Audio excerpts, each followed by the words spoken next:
recently been able to get linguistically to it is the Latin translations. And today, Ahmed and I will be actually going over modern day English from Arabic translations, because the Arabic translations are the oldest remnants that we actually have. As we know, there were ancient Egyptian translations and Greek translations that existed in the libraries of Alexandria. Those are now lost to history, whether they were burned or, you know, kept in private libraries and haven't resurfaced or whatever, we don't know. But the very original form, which was said to have been casted in actual emerald in bas relief, meaning that the emerald was cast around the letters in wax or something else, would have been amazing. And we actually do have reports of this being on display in ancient Egypt, in Alexandria, during the time of Alexander the Great. And since that time, there have only been various translations. And like I said, the oldest surviving translations today are in Arabic, and then they got translated into Latin, from there into Spanish, into French, into English, etc. And all of the different translations tend to either add some elements or remove some elements. And today we'll be performing a little bit of a comparative and a linguistic translation to this.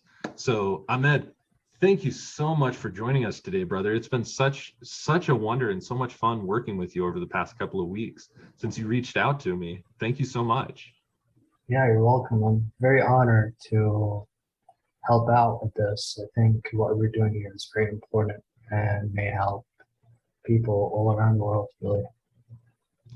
I do too, actually. And like you and I were talking about before we started recording, was that at one time, you know, approximately, you know, 500 AD to, you know, about 900, even 1000 AD, Arabic alchemy was the big thing. In fact, the entire Arabic world at that point was excelling in astronomy, in mathematics, in all scholastic sciences. In fact, if it wasn't for that Arabic science coming up through Morocco and into southern Spain because of the Moorish influence there would be no Renaissance that happened in Europe the way that people think about it today, that the Western cultures, you know, look back to and say, oh, this is so great.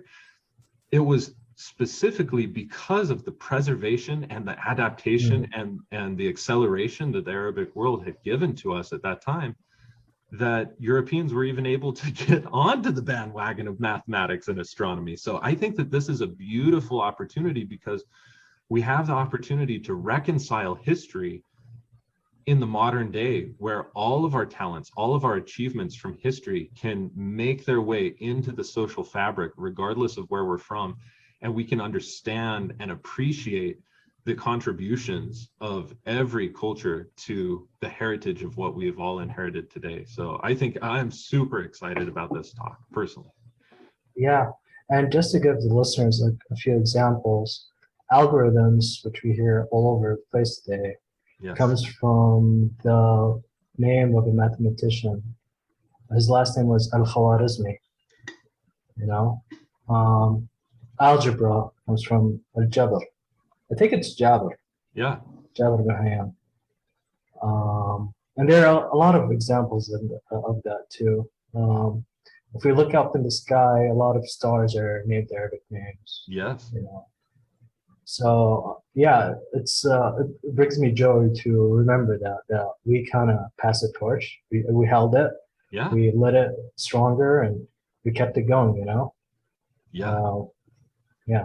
Yeah, I think that it's personally very, very cool, especially today in the Western world and in the United States. There is a lot of prejudice against Arabic nations and Arabic people, looking at them as lesser educated or third world or all these other things, when the entire basis of our civilization as we know it actually got inherited as Europeans, got inherited through the sciences from the Arabic world. They passed on from Egypt and Mesopotamia before them, Mesopotamia to Egypt, Egypt to Greece, Greece to the Arabs, Arabs to the Europeans. And so I think that it's super cool. It brings everything together in a way that it's like, let's get over our judgments and get back to integrating the knowledge that is, it's universal and it's timeless. So anyway, I'm very passionate about that topic, as you can tell. So, you actually reached out to me a couple, I want to say weeks, but it may have even been months ago now. And you said, hey, I've been reading the Emerald Tablet and I've actually got a translation of it. Is it okay with you if I pull that up? Oh yeah, sure. Okay, perfect. So this is just a Google document. Arabic reads from right to left. So we're looking from here to here. And this is the actual initial translation. This is basically the way that it would have been shown up to people 600 AD. Is that correct? Yeah. This is the oldest translation I could find. Yep, exactly. And this eventually got translated into Latin, which when we start looking at this and comparing it, I want to pull up the Latin translations because I think this is really fascinating to show how the interpreters changed it.